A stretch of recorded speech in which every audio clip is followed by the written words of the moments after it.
From Hollywood Pictures, America's favorite game jumps to the ultimate level of excitement. With Mario, Luigi, the Princess, Yoshi, and King Koopa. Master the Goombas! Jump into the movie event of the summer with the Super Mario Brothers, rated PG. Starts Friday, May 28th at a theater near you. Welcome to the Podtendo podcast, where we analyze, reminisce, and replay the glory of old Nintendo games. We can be contacted on Twitter at Podtendo Podcast, email us at podtendo@gmail.com, or check us out on Facebook at facebook.com/podtendo. I am your co-host, Mick, and I will be joined every episode by my co-host, Tyson. How's it going, sir? Good, how are you? I'm good. Kind of odd. Didn't get that cold open, that weird banter where we just argue about meaningless tasks. And go on forever. Yeah, so right into it today. It's changing things up a little bit. I guess we should welcome everybody. If you're listening chronologically or if you're just listening right at the time as these are released, this is the month of Mario. It's pretty exciting. Yeah. Apparently we're cool enough that we actually have months of stuff. That's thrilling stuff. So we got a couple games lined up. We got, thus far, we've got about 3 things lined up thus far. Maybe we'll do a couple other things. But then I was thinking, because we do a month of Mario, does that mean we don't play Mario games throughout the year? Nah, we'll always throw them in there for sure. Okay, because really at this point, I guess we have a full year to play Super Nintendo NES games. By next November, we should be playing Mario 64. So we basically have a full year to live out the Super Nintendo, run it into the ground before we can move on to the next system. Cool. That doesn't sound terrible. That actually sounds like it might be okay. Yep. So again, if you're listening to this chronologically and you pick this up in a year and we stop recording in November or next March, and you're like, those assholes never got to the second month of Mario. Whatever, it happens. We'll worry about that in the future. Yeah, I'm already planning how we fail and how we implode on ourselves for March. So just, I'll let you know when it comes to that time when we're going to implode and stop doing this. Fair enough. Already planning our demise, Gotta plan it before it happens. Well, be proactive. Yeah, you got to plan the successes and the demises, right? Like you can't just plan all success. You also have to plan the demise. Of course. Yeah, absolutely, man. You gotta plan for the worst case scenario every time. Always be prepared, like a Boy Scout. All right, so our topic for this episode: Super Mario Brothers the movie. It's pretty exciting. Yeah. The release date for this bad boy was May 28th, 1993. How long to beat? It would take you about an hour and 44 minutes to beat this one front to back. Actual retail price. So back in 1993, a movie ticket would cost you $4.14. Stupid movies. God damn it. That's brutal with inflation. Oh, I don't know what the inflation is. Sorry, I was going to, today it would cost blah, blah, blah. So, I guess if we type that into the inflation calculator, we could look and say, oh, hey, that would actually be, what do they cost for movies now? Like $15 or something stupid like that? I guess we're just used to paying that frickin' extra $4 for frickin' 3D, because every new movie has to have 3D, even if it's just slapped in there, so they can add that extra $4. See, I don't go to 3D movies. I make a point, I'll go to the show that's not 3D. I'll go to the just standard if I can, because I'm not paying for 3D. It's so stupid. You make me wear glasses. I just, ugh. Ruins the picture. Absolutely. I hate it. It's the worst. Yeah. Current eBay price. You could find a copy of this on eBay for about $15. Could be worth it if you like to collect these things. Yeah. eShop price. I just kind of did the vital stats for this game or this movie just like I would a game. I thought that was funny. Keep, consistency amongst podcasts. Was free on YouTube. I didn't watch it there. How did you watch this movie? I also did not watch it there. So, let's get into some of the development details. We'll look at the plot, and then that's really it. There's not too much. We can't really talk about the controls of a movie. How did your controls work? Pause, play, those worked perfect. Development details. This was the very first video game movie. Did you know that? Yes. All right. Actually, I was watching a couple of videos, and they're like, it's the first one. Like, I didn't realize that. Yeah, like I was thinking there must have been some crappy 80s movies that picked up on something, but I guess video games weren't really a thing till the early 90s. So we've only had video game movies in our lives for about 23 years. And they started out with this gem. Oh, it's great. The development started in about 1991. They used the same photographer from Blade Runner, so they wanted kind of that gritty, grindy feel. That kind of explains. Like, the city in this looks a lot like the city in Blade Runner. Obviously, Blade Runner, I'd say, looks a bit better, but I digress. Danny DeVito was originally planned to play Mario. They were just going for, like, short, round guy, I guess. Yeah. Maybe at some point he was going to like grab a mushroom and then he would turn into Bob Hoskins and they're like, wow, you're super now. I'm sad that wasn't a scene. Like, he comes up and he's like, hey, fucking John Leguizamo, I'm fucking Mario. And then all of a sudden he grabs this mushroom and he grows up and they're like, huh, okay. That's too classic.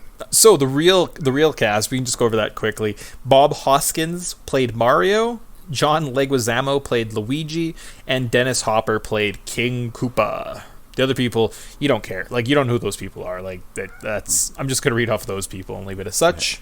And it really doesn't matter. Like, the characters in this movie, half of them are completely opposite shelves of the video game characters of themselves, so it doesn't really matter.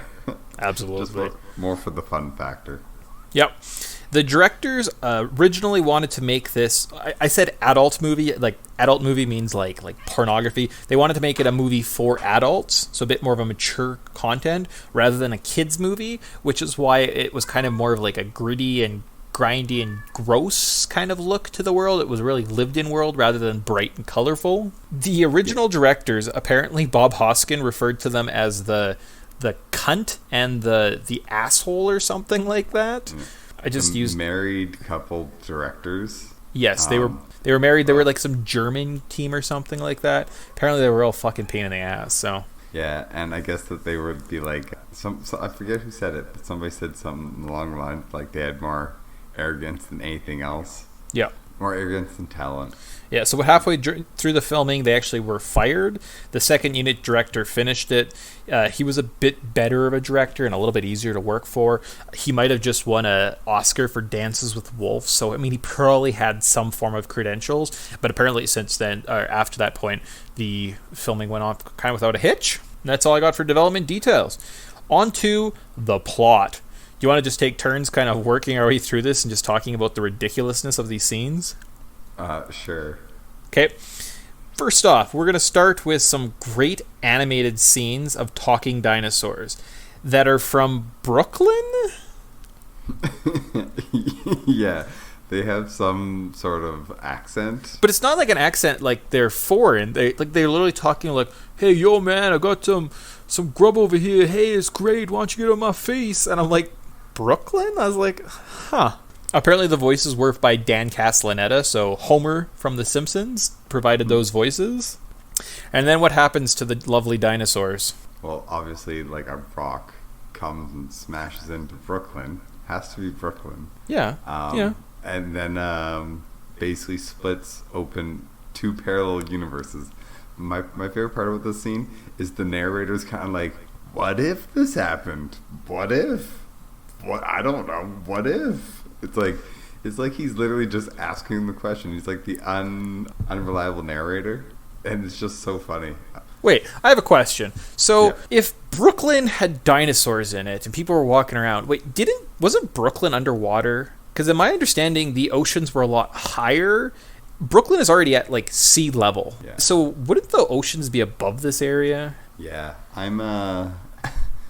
I'm pretty sure they didn't do the research because, like, it's one of those things where that's why only fossils are found in certain areas, like higher ranges or more like deserty areas. Yeah, like mountainous areas. All right, just saying. I think this movie's wrong. Yeah. Yes, because that's why this movie's wrong. Stupid. Yeah. The next scene is we see kind of like a hot dino punk girl dropping off a baby at an orphanage, and then she gets killed off title screen, Super Mario Brothers, and you're like, so dinosaurs, parallel universe, weird dino punk girl dying. I can roll with this. By Dennis Hopper. Dennis Hopper, excellent job. I will sing his praises when we get to that part. I think he does excellent. Okay. We meet our heroes. They are very unsuccessful plumbers. Yes. So they're like scraping for a job. Apparently they can't pay rent. Luigi's playing with one of those metal form things. Like, what would you call that? One of those metal games. Like, remember when you were a kid? A bunch of like little needles or like nails, and you could put your face up against it, and it would like keep the form of your face. Yeah, and it felt really cool. I have no idea what they're called. What would you even call that? But he was playing with one of those, and I was like, oh man, I wish I had one of those. Actually, I went on eBay afterwards, and I was like, how much would one of those cost? And like $70, and I'm like, yeah, that's too much money. I'm pretty sure you can find those at like cheap, shitty places. Yeah, well, you want to get like a good one though. So unsuccessful plumbers. We meet our Princess Daisy. So we're not even dealing with Peach here. We're dealing with Daisy. Why choose Daisy? I think because Princess Toadstool Peach would be too weird, right? Like, you couldn't sell it off. You could sell her off as name Sarah, but everyone calls me Peach or something. Was kind of too silly. So they just went to the Super Mario Land, which was the Game Boy game that I kind of reviewed. And the princess there was Daisy. So I think they just threw Daisy because that's an actual name. That'd be my thought. She's being chased by a couple of, I don't know, weirdos. And she bumps into the boys. Yep. Iggy and Spike. And they come in a little bit later. Yes. Well, you still see them. You can call them. They're Iggy and Spike, and they're, I don't know. Are they the comic relief villains? I feel like 90s movies always had those. They had like the bad guy who was evil, and then they would hire bumbling nincompoops to come work for them, and they were never successful. And I was like, if you just hired like a normal guy, or just did it himself. Yeah, you'd be so much better off. Like, they're obviously stupid. Why are you sending them on missions? Yeah, and the worst part is apparently like they've haven't captured her like 6 times. They've captured the wrong person like 6 times, and you're like, for fuck's sakes, like they've done it wrong 6 times. At some point, you should be like, hey, I'll just go do it, or I'm gonna send somebody else. That's true. I mean, I guess maybe if they captured like 4 at once or something, so this was their 3rd attempt. But still, like, I don't know. Luigi connects with Daisy, kind of has a thing. They go out for dinner. I called it the exposition dinner because we learned a lot of plot points. We learned about our MacGuffin, the rock that hangs around her neck. We learn about the fact that she doesn't know who their parents are. She has never felt like she belonged. She always liked hanging out with dinosaurs. It's weird that you would talk like this, Daisy. Yeah, it's very strange and very convenient. Then basically, like, they leave the restaurant, and Luigi and Daisy they walk back to her place. No, they walk to the dig site because Luigi wants to see the dinosaur bones. Yeah, absolutely. In the meantime, Iggy and Spike obviously capture Mario's date because they're idiots. Yep. And meanwhile, back at the dig site, the Scapellis fuck shit up, like the mobsters at the beginning. Fuck a bunch of pipes, and obviously just so happens to have a plumber there. And then think basically Daisy gets captured. So they get to the dig site. It was flooded by the Scapellis, who was this like weird mobster bad guy that we met at the beginning that doesn't really come back into play at all. Yep. Why don't the Mario Brothers go work for the Scapellis? Like, they're both Italians. Like, they have a plumbing division of this evil mobster organization. Why don't they just go get jobs there? No idea. I don't know. Probably it's get stupid. Health benefits. Yeah, they're like, you don't make money working for you only make money working for yourself. That fucking stupid thing. I'm like, or you just have an employer that actually gives you have no money anyways, Mario. Stupid. Yeah. So sorry. The dig site gets flooded, so they call in Mario, who is a plumber, to come and do the plumbing, and then Daisy gets kidnapped. Yep. She disappears into a rock face, so the brothers follow her. As they fly through this crazy interdimensional area and land by this giant hole in the ground, and there's this giant tunnel, and they come outside and they're like, oh man, it's almost like we're not in Manhattan anymore. It's like we're this must be Brooklyn. I haven't been here for a while. And there's lots of like little New York jokes. Yeah. Stupid.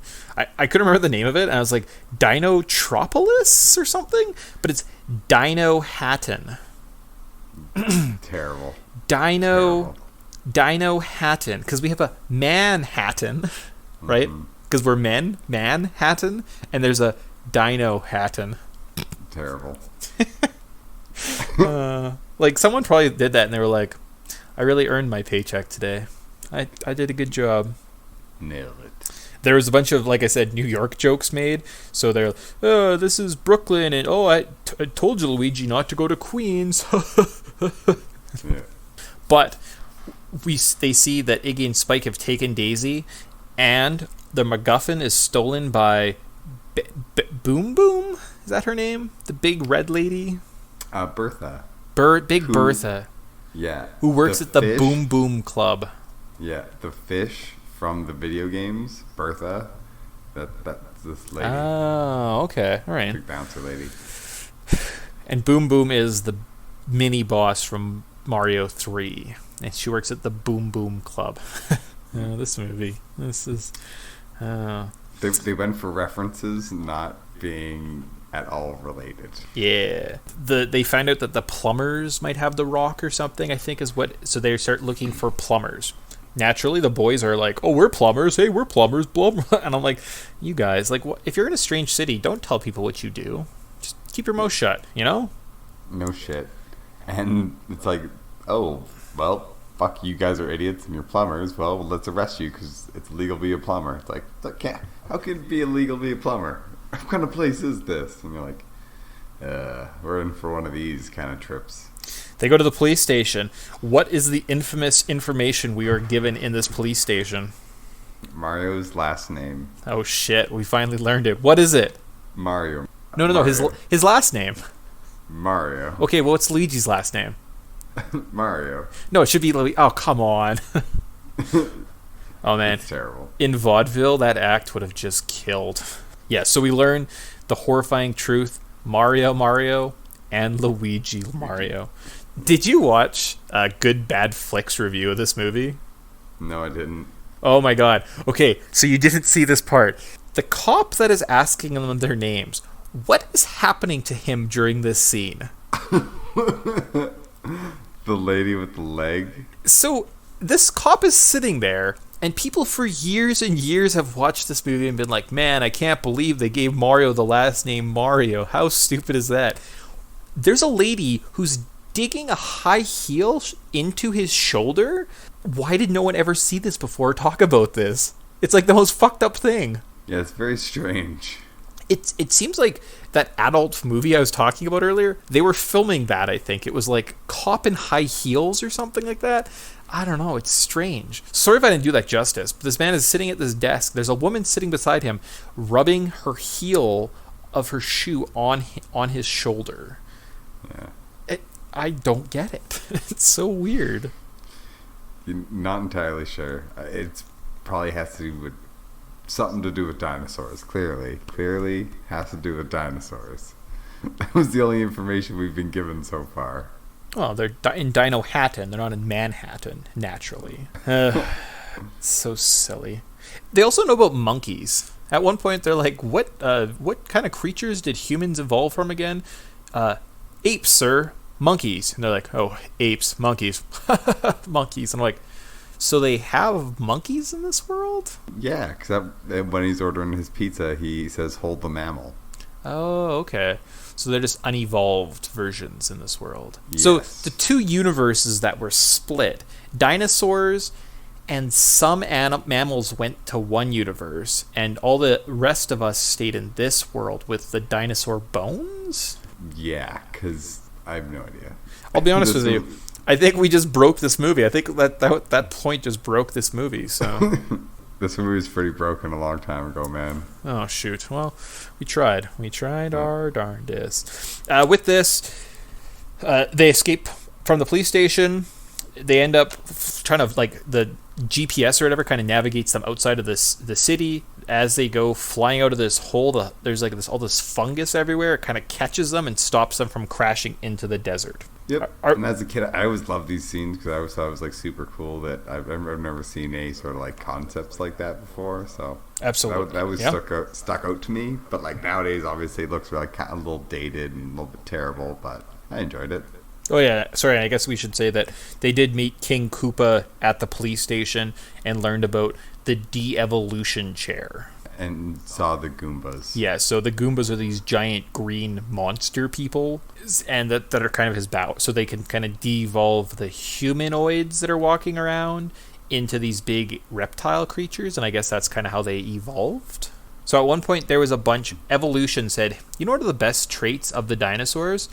Making them these weird lumbering creatures with tiny skulls, and somehow those traits turned into humans. Evolution. That's how you explain it. It was evolution. Okay. All right. I have no idea. Sure. Our bumbling henchmen become smart because they get evolved. They get smarter for some reason because apparently they're like, yeah, we can't have you guys be stupid, so we'll make you smart. They take off to the desert to find the Mario Brothers, and the first thing they do is they say, hey, we're smart now. We're going to help you betray Koopa. I was like, Koopa just can't get good help, Poor guy. It's like as soon as his henchman finally knows what's up, they're like, let's turn on this asshole. He's been a dick for a long time. Mm-hmm. Daisy meets Yoshi, because Yoshi has to be in this. The evil queen kind of shows up and basically tells her plan that she has all this power, and they thought they needed Daisy so they could transfer the two worlds together. Is that right? Yes, but she thinks she can do it on her own. Yeah. So what's our MacGuffin? Our MacGuffin is that rock, right? And what does the rock do? The rock will merge the two worlds together. Okay. If her little stone goes into the big old rock. Okay, so it's kind of like the reason I'm not going to overthink this movie because it's just upsetting me. So 20 years ago, before this movie happened, the rock shard... Oh wait, maybe this makes sense. You know what, let's talk about this kind of at the end and see if we can wrap this up. Let's just get through the plot and then we can kind of do the heavy lifting. The brothers get back into the city and they go to the dance club. Yep. They find some kind of equipment. They're called like jump boots. You click the heels together and they make you jump, which is why Mario can jump so high. Must be. They actually get the rock back from Big Bertha. They break into the tower. They go into some lockers and they say, we got to get rid of these stupid club clothes. Let's get our Super Mario Brothers suits. This is actually a pretty cool part of the movie. Yeah, straight from the trailer and right on the cover of the box. Mm-hmm. Get them with their super boots on and their actual like overalls and stuff. Very nice. Rad. Yeah. And then what happens next? Don't we get introduced to former king that got turned into a fungus? Yeah, because Daisy escapes with Yoshi, or she just let go? Because at one point she's just running around the castle by herself. I think the queen attacks her. Oh, okay. And then she breaks free, and Yoshi like comes to her rescue, and then Yoshi gets stabbed, and it's a heartbreaking scene because it's the cutest little like monster in the world. He is pretty cute. So okay. And then the boys get trapped in the elevator with the Goombas. Yep. And then they get them dancing. Yeah, which is actually a plot point. I guess we should discuss that. So there's music playing, and they kind of get them to dance. Yep. And they like to dance. Just remember that. I guess, actually, this is where Daisy runs into Toad, who we kind of glossed over, who's basically a harmonica guy that they met in prison that gets de-evolved into a Goomba. And then they put him, because he has a harmonica, because he's a music guy,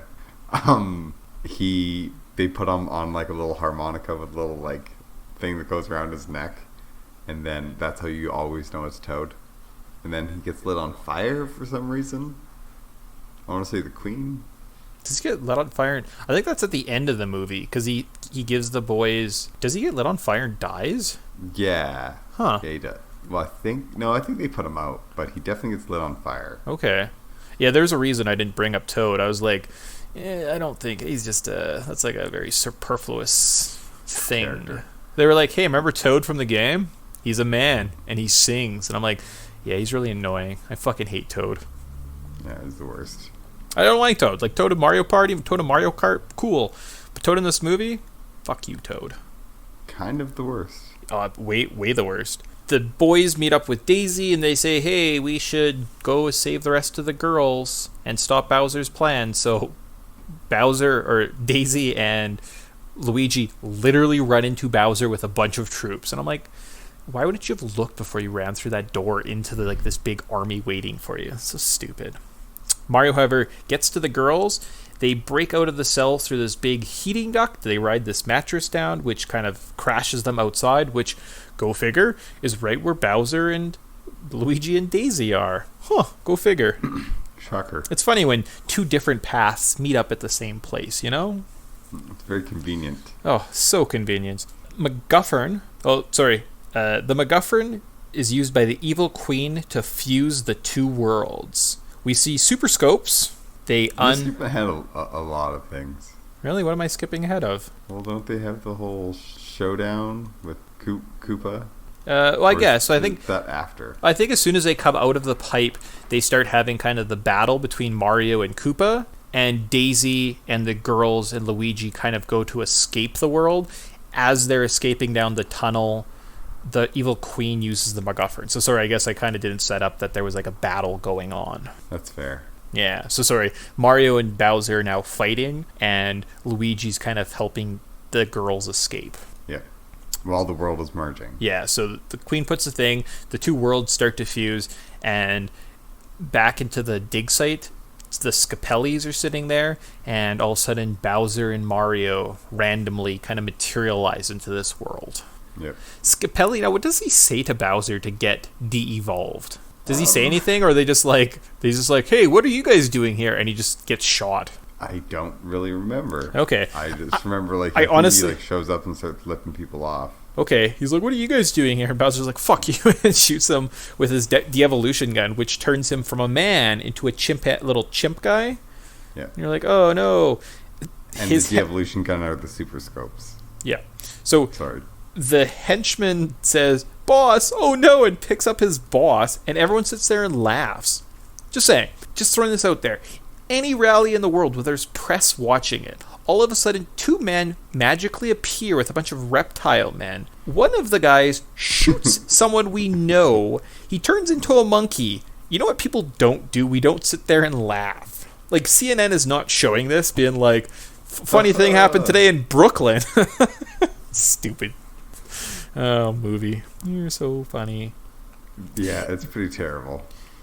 Back in with Daisy and Luigi, checking on those two. When the queen puts the stone in, this big vortex happens, and she actually gets shot into the side of the wall. And Daisy's the only one strong enough to withstand the power. With her help, her and Luigi kind of pull the MacGuffin out, unfusing the two worlds. So then they kind of start to materialize back together. They end up back in Dino Hatton. Time for the final showdown. Yes. There was this weird ba-bomb, really slow burn ba-bomb scene where he has a ba-bomb, winds it up, it starts walking, it then falls down this crack, and everyone's like, oh man, that sucks. And you every once in a while see the ba-bomb just keep walking. Finally it ends up underneath Bowser and blows him up, which sends him kind of flying into this big weird cement mixer thing that's hanging in the middle of the street. Yes. He comes out and he's like, oh no, but damn you. Basically, I think they have some 80s catchphrase. They say, so long, Dino Breath. They hit him with the de-evolution gun and turn him to primordial ooze. And on the, I remember on the fucking bomb, it's wearing Reeboks. Is he? Yeah. Okay. I guess they wear little shoes in the game, so that's kind of cute. Yeah. Yeah, and then we think they all lived happily ever after. And this scene actually always really bugged me as a kid. This scene was probably the one thing as a kid that I was like, I don't fucking like that. So, shows present time. Mario and his girlfriend are having this nice dinner, and Luigi's sitting there, and he's like, oh, I'm Luigi, la la la. All of a sudden, boom, door gets kicked in. Daisy's standing there, all battle-worn. She's got her ripped shirt. She's got her flamethrower, and she's like, Mario, Luigi, I need your help. No time to explain. And Mario grabs his belt, and he says, we got this. Let's go kick some shit. I don't know, something stupid. Some terrible, cheesy beeline. Yeah, and then it like shows the credits, and I'm like, how come they didn't make a sequel to that? They set it up for a sequel. Like, you have Dino Hatton, you have Our World. There's still a portal between the two of them. Go and like make another story about that. You already have the universe built. It shouldn't be that hard to do. Yeah, it's pretty terrible. Yeah, silly. So that was the Super Mario Brothers movie. How fun is that? I actually kind of find that reviewing movies is a lot more difficult than reviewing games. How do you feel about that? Yeah, because I end up just kind of spitting out what happens and my reactions to it, and that's not really reviewing. Well, it's tough, right? Because to distinguish what are the important plot points, like when we did Dragon Ball Z, I found it extremely difficult to get all the information across because the universe is so rich and there's so much mythology, right? Like the Toad character, you know what? He is really important to this movie. He's really important to the story, but it's hard to like pick that. Like, is it worth talking about Toad? And for how long? Yeah, and like all these little things, like there is one of the bullet bills at one point with the jump boots. They like load a bullet bill into the jump boot and fire it at Bowser. And is that worth talking about? It's really cool. It's cool that they have the bullet bill and they call it that. But I was like, so I always find that difficult, like from plot point of views, and then just being able to distinguish what those relevant points and then discuss those. Being able to discuss those properly. I think it's really difficult. So yeah, absolutely. I applaud our efforts getting through that title. Should be all right. Yep. Absolutely. Some fun facts just about this movie. Again, I don't understand that plot. What the heck was that plot twist that we were trying to figure out? Evil Queen. Oh, I think that was it. I think I did mention that. So Daisy, basically, they needed Daisy. They kidnapped Daisy because she was the only one that was able to put the stone, like the MacGuffin, into the meteor to fuse the two worlds without dying. Yes. I guess, really, they could have fused the two worlds... Or, sorry, they could have went and got the MacGuffin from Daisy. They didn't have to worry about kidnapping her. Like, run away. Daisy would be like, oh, man, my rock got stolen. And the Mario Brothers would have been like, I don't fucking care. And then the plan could have went through. So the fact that they tried to take this, like, and just, they could have used any troop. Like, I'm sure Iggy would have done it without any ill effects, Like, they would have lost Iggy and be like, oh, no, that's so sad. Not that piece of shit. Yeah, so, I don't know, I guess it also isn't much of a movie if the bad guys' plans go through without a hero stepping in. So, fun facts. Fun facts. The city they made was actually fully functional. So they went to an old steel mill in Baltimore, and they actually built kind of the main strip that we see in Dino Hatton. Everything worked there. There's a little dino shop that you see that's like literally just, you glance by it. It actually made donuts. Nice. Yeah, so it was fully functioning. It had its own power source. They had to, I think it cost quite a bit because they actually had to have like electricians come in and just not wire things to look nice. Everything worked. Very cool. The Yoshi animatronic, which is why I think animatronics are so much better than CGI, still looks good today, damn it. Agreed. Watch the scenes, like you're like, holy shit, that looks like there's an actual creature there. Versus watch CGI from any movie and you're like, what a fucking garbage mess that is, Yep. It was so good, in fact, that Spielberg sent people to come check it out while he was working on Jurassic Park.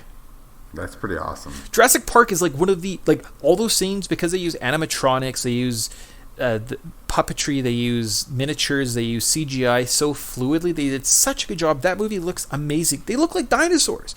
Spielberg was like, I really like that. I think that's such a huge compliment, Mm-hmm.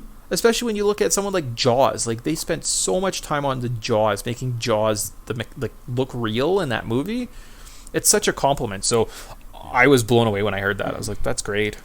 Yeah, that's pretty phenomenal. Because, like, Spielberg has, like, he goes all out when it comes to details. And I know that, like, they redid the dinosaurs twice in Jurassic Park because they didn't like how it looked. Yep. So they ended up they're like, no, we need more money. We need to do half of it in all the close shots in practical and yep. all the wide shots in they can do in CGI. Is like super, just like, it's crazy cool. And like, yep. That you can see that like they were kind of inspired a little bit maybe from this, but I think that they kind of already knew what they were going for. Well, when you look at the small scale of Yoshi and how it moves, like, there's obviously people, they have puppeteers working it. When you hear about even Jurassic Park 3, lots of times they had fully functional Raptor animatronics. I think there was a team of something like 12 to 18 people that would work it at once, and then they would blend it together with CGI. So there's one scene, there's 3 raptors, and I saw this shot where the middle raptor is sitting there and he's real, and people are puppeting him. They then created 2 CGI raptors to stand on either side of him, and you can't tell which is which. And I'm like, man, it just... That's pretty cool. Animatronics and puppetry is so much better than CGI. Agreed. The last fun fact I have, the scene where they're going down the ice slide, apparently when they first were kind of filming it, they were like, you know what, they're not going fast enough. It doesn't look like it's a high thrill enough. So they changed the rigs that were pulling these mattresses to be a little bit faster. Went on a lunch break. When they came back, they didn't test it. They just put everybody back on there. It was going too fast. When they flew out of the tunnel, one of the girls, by the way, they didn't have stunt actresses. Those were the actual girls from the movie, almost fell off and died. It was a 25-foot drop down to the cement. It would have killed her. The only exception was it was Bob Hoskins had a stunt double, but all the other girls were the actual actresses. When they hit the ground, though, the mattress flipped over. They all banged their heads. They were all scraped up, and I think that's probably why the rest of the movie you just don't see them. They're like, "Oh, okay, bye, we're running away." Probably because they're like, "Oh, you guys are all fucked up looking now." I'm like, don't sue us. Yeah, so I'm really thankful that no one got hurt, because that definitely would have been a black mark on this pretty good movie. So good. So those are the fun facts. Let's just end with our current thoughts. Get rolling on that one. Absolutely. Current thoughts. Here's my insightful notes that I made on this. It was okay. It was kind of fun.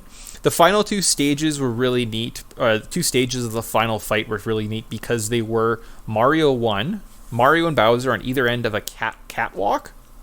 What does Bowser have in his hand? Or King Koopa have in his hand? He has a flamethrower that randomly, as he's walking down, he just goes... Mario 1, what are they on? They're on a bridge. He shoots fire at him. And I was like, that's so cool. Then he gets blown off into a car, kind of almost like a big cylinder, kind of like the clown car from Super Mario World. And I was like, man, that is so freaking cool. Like, watching that again, I was just like, I really appreciate that. And then he turns into the big dino. Oh yeah, I guess we kind of skipped that. So when he does get hit by the devolution gun, he gets hit and he falls down. Yeah. And then he comes out and he's like this big monster. He's like, rawr, rawr, rawr. And then they say, "We're so long, dino breath." And then they turn him into primordial ooze. So, what'd you think of it?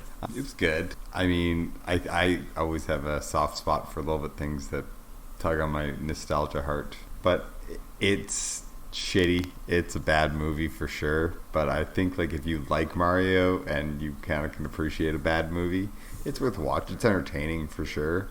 I mean, you hear some of the stories about how Bob Hoskins and John Leguizamo were drinking scotch, and Bob Hoskins broke his hand and had half the film with his hand in a cast. You're like, this movie was a freaking train wreck, but at least it got done, and it's sort of Mario.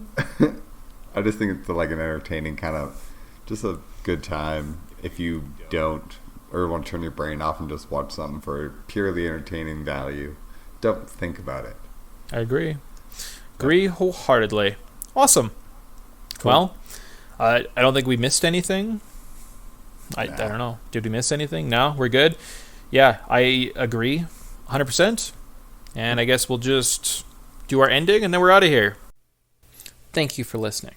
The Podtendo podcast was produced by Mick Rutschman. You can contact Podtendo on Twitter at Podtendo Podcast, email us at podtendo@gmail.com, or check us out on Facebook at facebook.com/Podtendo. The music of Podtendo was used without permission and is property of Nintendo.